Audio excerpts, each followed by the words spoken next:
우리가 중요한 것은 하나님의 약속을 붙잡는 것입니다. 하나님 말씀을 통하여 주신 약속, 우리에게 은혜를 베푸시겠다고 하셨던 약속, 그리고 지난 시간 내게 성령의 은혜를, 성령의 감동과 음성으로 주신 하나님의 약속, 그 약속을 붙들고 살아가야 됩니다. 이것을 회복해야 됩니다. 하나님 말씀이, 축복의 말씀이 임할 때 우리가 감동을 받고 그것을 내 말씀으로 받으면 사실 그것은 성령께서 하나님 말씀을 통해서 내게 약속하신 것이거든요. 그래서 어떤 계획을 세우셨을 것입니다. 그리고 우리가 팬데믹 이전에 기도하는 가운데 성령께서 우리에게 감동을 주신 것들도 있었을 거예요. 그런데 지금 혹시 그 일들이 기억나십니까?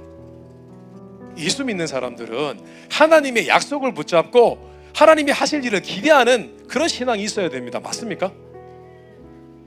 그런데 지금 팬데믹 중에 우리가 잃어버린 것은 재정이 아니라 하나님의 약속에 대해서 믿는 신앙을 잃어버렸어요.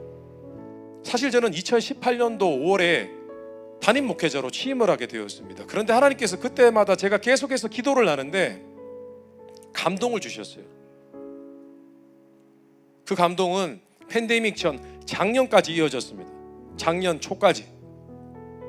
하나님께서 어떤 감동을 주셨냐 하면 제게 음성으로 말씀하셨어요. 2021년도에 놀라운 일을 행하겠다 하셨어요. 제게. 그런 음성을 제가 2018년도부터 2019년도, 2020년 작년 초까지 제가 계속해서 그런 음성을 들었습니다. 그런데 3월에 팬데믹이 터졌습니다. 그래서 제가 하나님께 어떻게 기도한 줄 아십니까? 지금 이 상황이 이제는 보니까 몇 년이 갈지도 모르겠는데 하나님 이거 어떻게 해요? 하나님 제게 주신 감동은 도대체 뭐예요? 제가 따져 물었습니다. 하나님, 이거 제가 잘못 받은 건가요? 제가 잘못 들은 건가요? 그런데 기도하는 가운데 그런 생각이 들었습니다. 하나님께서 2018년도, 19년도, 20년까지 우리 감사하는 교회 부분적으로 부흥과 성장을 주셨습니다. 그러면서 제가 생각을 했습니다. 하나님의 뜻이 무엇인가? 하나님께서 내게 약속하신 것이 무엇인가? 깨달은 것은 2021년도에 빠른 회복을 주시겠다. 그 일을 통해서 영적인 부흥을 주시겠다. 그 의미라는 사실을 제가 깨닫게 되었습니다. 저는 하나님의 약속을 믿습니다. 하나님께서 내게 약속 주신 것, 감동 주신 것을 이루시는 것을 믿습니다. 그런데 성도님들도 마찬가지입니다.